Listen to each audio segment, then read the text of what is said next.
Student, आज हम इस शॉर्ट वीडियो में डिस्कस करने जा रहे हैं जो 4 तरीके के ट्रायल हैं उनका बीएनएसएस में कौन सा सेक्शन है।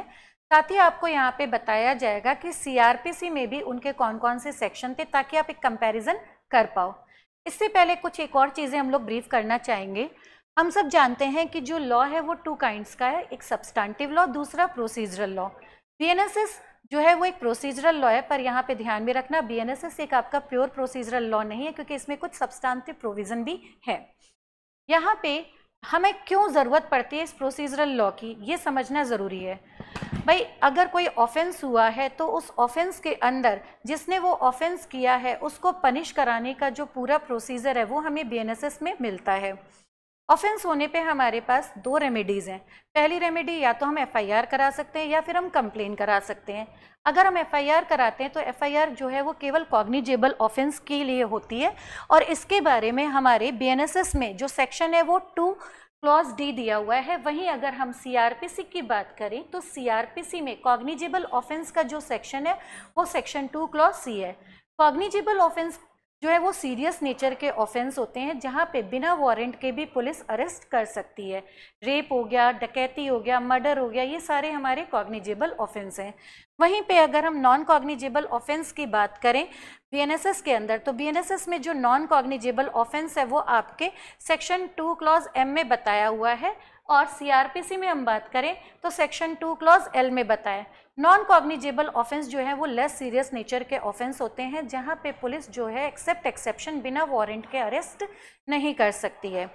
अब अगर ऑफेंस हमारा कॉग्निजेबल है या नॉन कॉग्निजेबल है तो दोनों ही सिनेरियो में हम फॉरन एक आम आदमी के प्रोस्पेक्ट से बात करें तो पुलिस के पास भागते हैं, पर जो पुलिस है वो केवल कॉग्निजेबल ऑफेंस के लिए एफआईआर लिखती है। सीआरपीसी में अगर हम बात करें तो ये एफआईआर 154 के अंदर थी, वहीं बीएनएसएस में अगर हम इस एफआईआर की बात करें तो वो 173 में है। पुलिस जो है वो कभी भी नॉन कॉग्निजेबल ऑफेंस के लिए एफआईआर नहीं लिखती है, पर हाँ नॉन कॉग्निजेबल के साथ अगर हमारा कोई कॉग्निजेबल ऑफेंस है देन होल ऑफेंस को वो कॉग्निजेबल ऑफेंस की तरह ही ट्रीट करती है।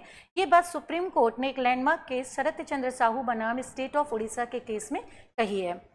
अगर हम कंप्लेन की बात करें तो हम कंप्लेन मजिस्ट्रेट को करके आ सकते हैं। जो कंप्लेन है वो हमारे बीएनएसएस बात करें तो कंप्लेन वर्ड को हमारे जो सेक्शन नंबर 2E के अंदर डिफाइन किया गया है।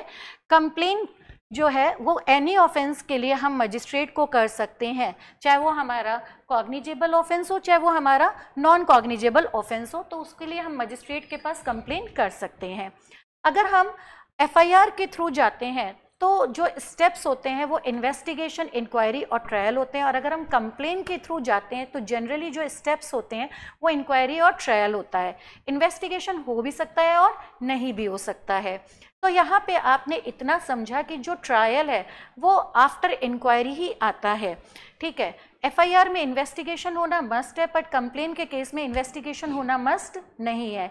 बट आपने देखा कि ट्रायल दोनों में आ रहा है और ट्रायल दोनों ही स्टेज, चाहे एफआईआर के थ्रू प्रोसीडिंग्स हो चाहे कंप्लेन के थ्रू प्रोसीडिंग हो, दोनों में जो ट्रायल है वो लास्ट स्टेप्स है, ठीक है। अब यहाँ पे हम बात करते हैं ट्रायल के लिए। तो जो ट्रायल है वो कौन करता है? कोर्ट करता है। और हम जब सीआरपीसी में बात करते तो सीआरपीसी के अंदर बताया गया था कि हमारे 4 तरीके के ट्रायल होते हैं। एक हमारा सेशन कोर्ट का ट्रायल होता है जो वारंट केस पर होता है, सेक्शन 225 से 237 सीआरपीसी में दिए हुए थे। दूसरा भी हमारा जो ट्रायल है वो वारंट केस का है, बट वो लेस हीनियस नेचर के जो वारंट केस होते हैं उसका ट्रायल की बात कर रहे हैं, which is conducted by magistrate. जिसमें जो केस इंस्टीट्यूटेड था हमारे पुलिस रिपोर्ट पे, उसमें सीआरपीसी में सेक्शन 238 से 243 देन 248 दिया था। वहीं case instituted otherwise than on police report में जो वारंट केस थे उनके सेक्शन 244 से 247 एंड 248 थे। समन केस का ट्रायल के लिए सीआरपीसी में जो सेक्शन थे 251 से 259 थे, एंड समरी ट्रायल के लिए सीआरपीसी में जो सेक्शन थे वो 260 से 265 थे। यहाँ पे हम एक बात और समझ लेना चाहते हैं कि समन केस और वारंट केस होते क्या हैं।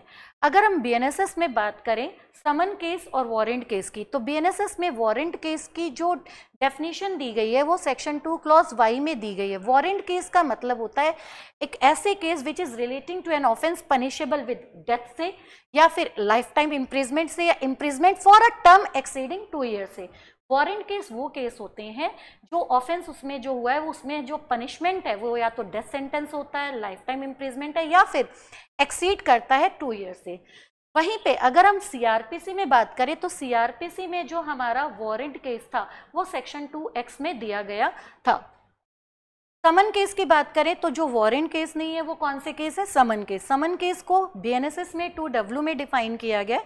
समन केस का मतलब वो केस होते हैं which is relating to an offence not being a warrant case. वहीं पे अगर हम लोग सीआरपीसी में समन केस की बात करें तो ये हमारे वहाँ पे भी हमारे 2W में डिफाइन किए गए थे, ठीक है।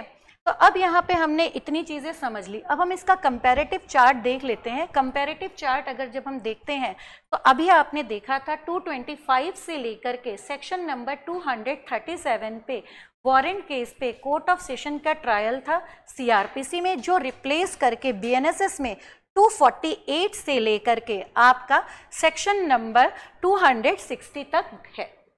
वहीं पे वारंट केस का ट्रायल विच इज जो मजिस्ट्रेट पे द्वारा किया जा रहा था, किसके पर, पुलिस रिपोर्ट पे या otherwise than on police report, उसके लिए जो सेक्शन यहाँ पे रहेंगे वो 238 से लेकर के सेक्शन नंबर हमारे 250 तक यहाँ पे पूरा बताया हुआ था। 248 तक मैंने आपको समझाया था। 249, 250, 251 को यहाँ से एक्सक्लूड करिएगा क्योंकि यहाँ पे 249 में एब्सेंस ऑफ कंप्लेनेंट के लिए, 250 में compensation for accusation without reasonable cause के लिए लिखा है। तो हमने 248 तक ही आपको इस तरीके से सीआरपीसी में बताया था कि जब केस इंस्टीट्यूटेड होता है पुलिस रिपोर्ट पे तो 238 से 243 से 248, and case instituted otherwise than on police report में सेक्शन 244 से 247 देन 248 बताया गया था। तो यहाँ पे भी यही चीज़ आपको ध्यान में रखनी है। तो अब हमें इसको कंपैरेटिव स्टडी में अगर हम आते हैं तो बीएनएसएस के अंदर हम बात करें तो यहाँ से आपका कहाँ से चलेगा, 238 को रिप्लेस करके 261 आ गया है, 239 को 262, 240 को रिप्लेस करा 263 एंड सो ऑन। इस तरीके से आपको कहाँ तक पढ़ते हुए आना है, 248 तक पढ़ते हुए आना है, 271 यहाँ पे।